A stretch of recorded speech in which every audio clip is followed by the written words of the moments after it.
because obviously it's a 5-year-old, and now it looks like they're going to put the child with the father, and they're both in detention relative to being deported, which is just a procedure. I can't count the number of lies in those clips. Like, for instance, Fry says not launching poison at peaceful protesters is what peace looks like. Peaceful protesters.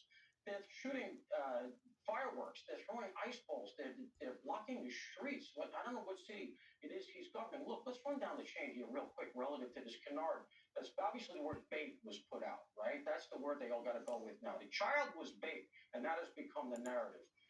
Find people hoax. Hands up, don't shoot. COVID from a wet mark. Laptop is fake. The border is secure. Crossed by a hurricane. Trump is a Russian asset. Biden is fine. Cops shoot unarmed black men in the thousands every year. They're all lies. But they all get perpetuated because this is the media narrative that we're supposed to buy into. And look, even if you don't like what's going on relative to the way ICE is enforcing, that's the law. And if you don't like it, fair enough. But to lie about it is to tell. If you actually had something to stand on, you wouldn't be conjuring myths like they used a child as bait. You do that when you don't have anything else to stand on. Now, I want to make one quick point just to undercut all that a little bit. I do think it's time for the Trump administration to lead into carrot, because we see a lot of stick, okay? This is all about enforcement. Well, let's remember, the Trump administration came in saying, big, beautiful door, along with the big, beautiful wall. What I'd like to see is them do something like, as the head of the executive, he can swear in new citizens. Do it nationally. Do 10,000 new citizens by Zoom in cities across the country.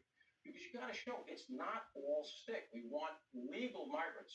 You want to make that distinction because very clearly you're not going to get anything but this narrative from the unfriendlies in the media. Yeah, it's a good point. And there's some reporting that the administration isn't, that some of this is problematic for them. But nonetheless, Jessica, you go back to the original policy, which was, you have an opportunity to self-deport, and we'll give you $2,600 if you decide to go through that process. If you don't, this is what DHS said, and you're here illegally, you will be eventually removed from the country.